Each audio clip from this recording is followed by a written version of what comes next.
Hello, everyone. It is Monday, August 21st, and this is our Rink Building Initiative meeting. I just wanted to do a quick recording today. I'm going to be flying solo.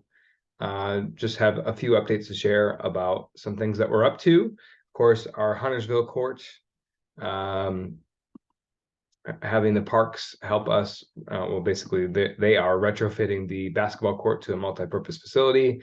They posted something on their social media page on Facebook last week, and I got a lot of comments and shares and likes from all of our members. So thank you for that support. Here's just a couple pictures if you didn't see those things of them putting it together, and this is what it looks like right now. If you can see in the far back here between those two basketball poles, that's what those are. They're going to put nets up that will come over the rink, unfortunately, so that might come into play from time to time. But I think the big takeaway is we have a rink here. Oh, and I was going to mention they're going to put timekeeper and bench area and penalty boxes over on that side, and then bleachers and basically fan areas on this side, on the near side. And we'll have a rink here, so it's a little bit wider, or significantly wider than the tennis court that we usually play on up in Huntersville, and about the same length. Actually, I think it might be a couple feet shorter, although it looks longer this way. So it's going to be somewhat of a different game than we're used to, which will make it fun and interesting. If I had to guess, I'd probably put it at like 50-50, to be honest with you, if it's ready for week one. And we'll just be on the tennis court, I believe, if we have to. And hopefully it'll be ready, if not week one, shortly after that. So, but progress is being made. If you're looking at that and saying, what else is going to be there, they are going to install fencing on top of those boards as an additional barrier on top, and some netting, of course, to protect the cars in the parking lot and potentially in the far end on the woods there. So, a lot to be done in the next 3 weeks here. Hopefully we can get it done before our opening day on September 10th for Youth League, or September 9th, and then September 10th for Adult League. So that is that. Kind of leads into update number 2 for Youth League. I just wanted to share this. Registration we're going to keep it open for a little bit longer. We didn't have enough registrants in Ballantyne. We're inviting some of those kids who signed up to come play up in Huntersville on our new rink here. And then we're going to run some clinics down in Ballantyne. So those are the two options, but I just wanted to share that information with everyone.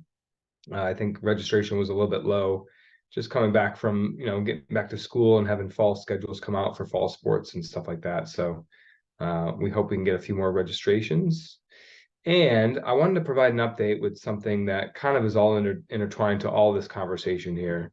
I just got back late last night from playing in a tournament in Nashville, Tennessee. I'm just going to throw up a few pictures here. So representing Charlotte was myself and Joe Petrolisi on the far left there, and Jack Ingalls on the far right, and then our friend Ashley Muzan from Columbia, South Carolina, also joined us for our co-ed portion of the tournament. And this facility, let me see if I got some pictures of it here, in Nashville, was unbelievable. You can see a little picture of the roof there, and there's two rinks side by side. There's a good picture of everybody drying out their equipment.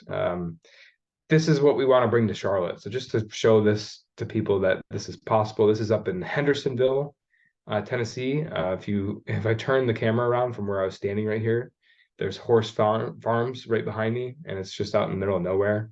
But this is a parks department, and they partnered with the parks department to get this facility built. So what that means is it's all free. It's free to the public. So that's an attraction. That's something that we're trying to build. We're trying to make those relationships with the parks and rec departments in and around Charlotte. There's just so much potential here. And the reason I want to share this is because I would like to offer, and we're going to start communicating more about these tournaments that happen around the country, run by an organization called Cool Hockey. So some people are familiar with this. I just want to throw up their website. Got a really cool website called coolhockeyevents.com. And they run 5-6 tournaments throughout the year that are, people have come to know up in the Northeast and other areas that they play these tournaments either in New Jersey or PA, are a lot of where some of them take place. I think some in Maryland, although I think a rink just closed there for what they usually do. And then this one will be in Nashville every year around this time, the Music City Bash. So they call them all sorts of different things, but we're going to put this out. We want to I want to share an example of somebody. I was sitting next to um, a woman who played on the U.S. ball hockey national team.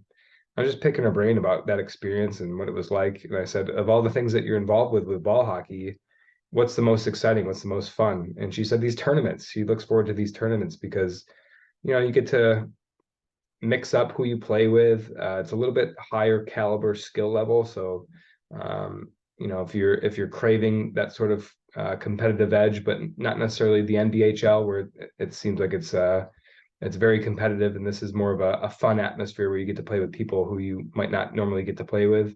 We want to start offering this experience for more people. So, and I also think there's some sort of bragging rights involved. I played on a team with a couple members from the DC, Baltimore area, the Raleigh area, and it was a conglomeration of different regions. I'd love to have Charlotte represented with a tournament team that travels, and we can get a good core of 6, 8, 10, 12 people and roll to these tournaments and just have a blast and a lot of fun and represent Charlotte ball hockey. I think that would be so cool.